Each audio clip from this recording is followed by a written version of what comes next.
Fala pessoal do nono ano, tudo bem com vocês? Hoje a gente vai iniciar a nossa segunda aula da apostila 2, onde a gente está falando de globalização, né? Então, na primeira aula, eu dei todo um contexto de globalização para vocês, como que a internet revolucionou a forma de comunicação, de realização de negócios, principalmente no final do século XX, início do século XXI, e acentuou o processo de globalização. Só que não tem como a gente falar de globalização sem falar desse autor que eu vou falar hoje dele para vocês, que é o professor Milton Santos, né? Então eu vou passar dois textos dele aqui para vocês, que são bem interessantes para a gente entender a crítica dele com o processo de globalização e como que ele foi um dos autores isso no mundo que mais desenvolveram a ideia de globalização e de como esse processo ele desencadeou muitas outras questões, né, como a desigualdade, como a falta de acesso a esse mundo novo que foi desenhado, né, através desse momento onde a tecnologia vai ditar as regras, ok? Então eu vou passar para vocês um texto chamado Globalitarismo e Globalização Solidária, que é um texto do Amarildo Diniz, que ele fala dessa ideia do Milton Santos e depois fala um pouco dessa questão dos espaços opacos e luminosos, que é uma tese do professor Milton. Então aqui, quem não conhece, esse é o professor Milton Santos.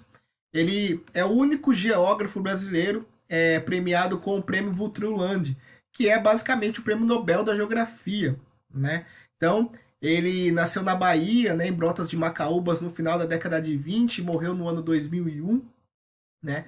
E nesses quase 80 anos de vida, ele foi um dos geógrafos que mais produziram conteúdo relacionado à nossa disciplina, né? Desde da geografia física até a geografia humana, a geografia crítica, que ele é um dos criadores desse termo geografia crítica, né? Dessa colocação da política dentro da geografia, das questões ligadas aos aspectos sociais, principalmente do Brasil e dos países da América Latina e da África. Então, ele é um geógrafo extremamente importante no mundo e, infelizmente, não é tão conhecido fora do nosso meio da geografia, né? Eu vou apresentar dois textos dele hoje, vou passar umas questões para vocês responderem e depois eu vou dar duas dicas de vídeos para quem quiser, né, saber um pouco mais da obra do Milton Santos. Pode assistir esses vídeos aí no YouTube que eu vou deixar para vocês no final, ok? Então vamos lá. Globalitarismo e globalização solidária. O geógrafo Milton Santos, em seu livro Para uma Outra Globalização, do Pensamento Único à Consciência Universal, descreve a globalização em três óticas: fábula, perversidade e possibilidade para o futuro. A fábula é propagada pelos estados e pelas empresas.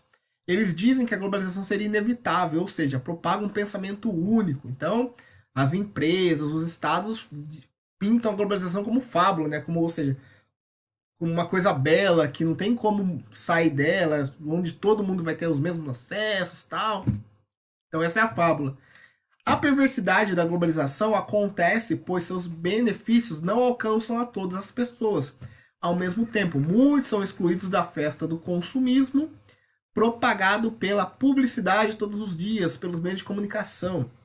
Grande parte da humanidade vive em situação de extrema pobreza, é uma espécie de globalitarismo, uma mistura de globalização com autoritarismo.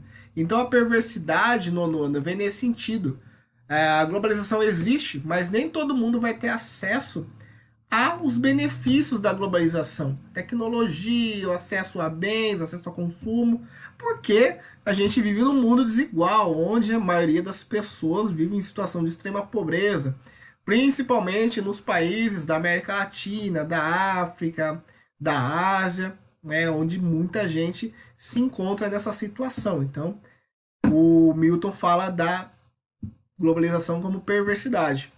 Aí, seria possível uma nova globalização enquanto possibilidade para o futuro? Então, a globalização poderia ser mais solidária, ou seja, usar a tecnologia hoje apropriada pelas grandes empresas em prol de todos? isto é, fazer com que as inovações científicas como a internet atinjam os mais pobres, mais inclusão e solidariedade social e menos consumismo. Então, a possibilidade para o futuro que o Milton falava era justamente isso.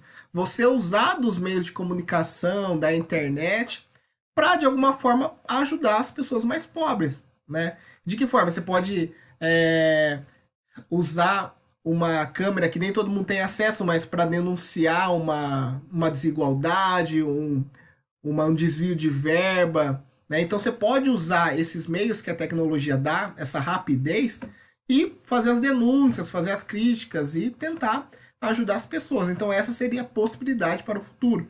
Então o Milton Santos desenha a globalização dessas três formas: a fábula, a perversidade e a possibilidade para o futuro. Né? Bem interessante essa tese dele. E a outra questão que ele também fala sobre a globalização é a questão dos espaços luminosos e espaços opacos. Então, vamos lá. O geógrafo Milton Santos estudou as desigualdades socioespaciais nos territórios e no espaço urbano.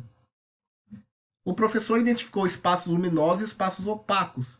Os espaços luminosos são um bom exemplo do meio técnico-científico informacional. Apresentam maior densidade de fixos, ou seja, transportes, rodovias, ferrovias e hidrovias, empresas, hospitais, universidades, escolas e instituições de cultura. Esses espaços facilitam os fluxos de informação, conhecimento, pessoas e mercadorias e capital. Então, pessoal, essa questão, é claro que o Milton ele acaba usando umas palavras um pouco mais difíceis aí, né? A questão do meio técnico, científico, informacional, dos densidade de fixo, mas nada, essa questão dos espaços luminosos, espaços opacos, nada mais é que a luminosidade mesmo física dos lugares. Por exemplo, aqui a gente observa o mapa do Brasil aqui. O espaço mais iluminado é justamente a região sudeste, principalmente São Paulo, e especialmente aqui a capital. Ou seja, é espaço onde tem mais desenvolvimento, mais cidade, mais universidade, mais hospitais, né? Enquanto outras regiões do Brasil não tem tanto essa luminosidade. Por isso que ele faz até essa brincadeira dos espaços luminosos com os espaços opacos. Ou seja, espaços opacos é onde não tem tanto essa luminosidade, ok? Que vão apresentar menor densidade de fixos, menor quantidade de empresas, de serviços públicos. Numa cidade pode ser densamente povoados com população, mas apresentam menos fixos e fluxos e dão menor intensidade. São espaços habitados pelos mais pobres. Os territórios opacos atraem menos investimentos privados e por vezes não recebem atenção dos governos. Então é justamente isso.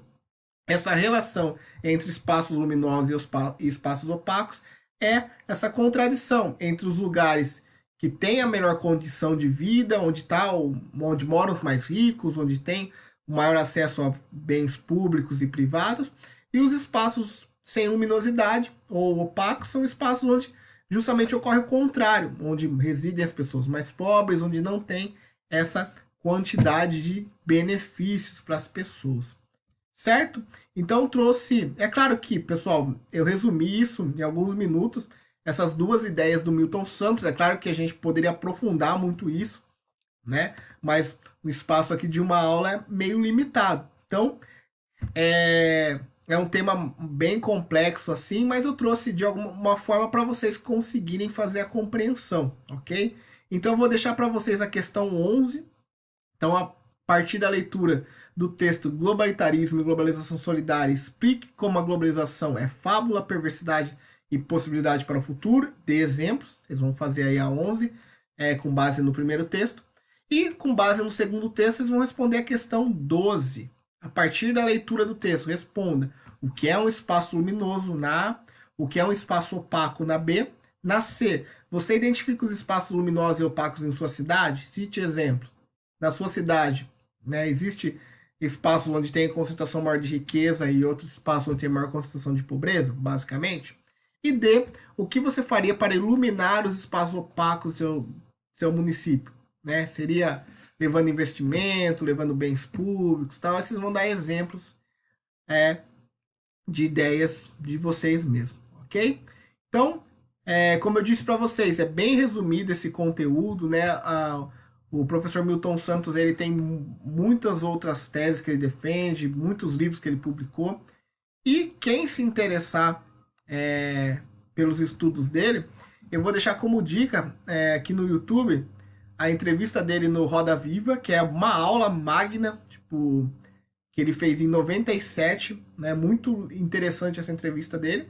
E o documentário sobre a vida e obra do Milton Santos, chamado O Mundo Global Visto de Cá. É justamente como que, principalmente nós aqui, latino-americanos, os povos da África, que são, de alguma forma, os povos que não têm acesso tanto aos bens globais quanto os europeus e norte-americanos, como a gente vê a globalização.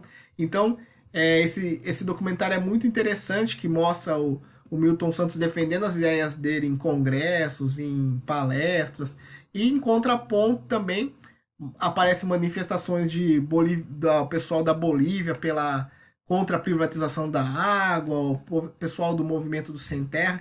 Então, é um documentário muito interessante também. Então, só digitar Milton Santos no YouTube são as primeiras coisas que aparecem aqui, tá? Isso é mais para critério de informação mesmo, para quem quiser se aprofundar um pouco mais nessas ideias do professor Milton Santos. Tá certo, nono ano? Então a gente fica por aqui, responda a 11 e a 12, qualquer dúvida, estamos no WhatsApp, mande as atividades por lá também e até a próxima.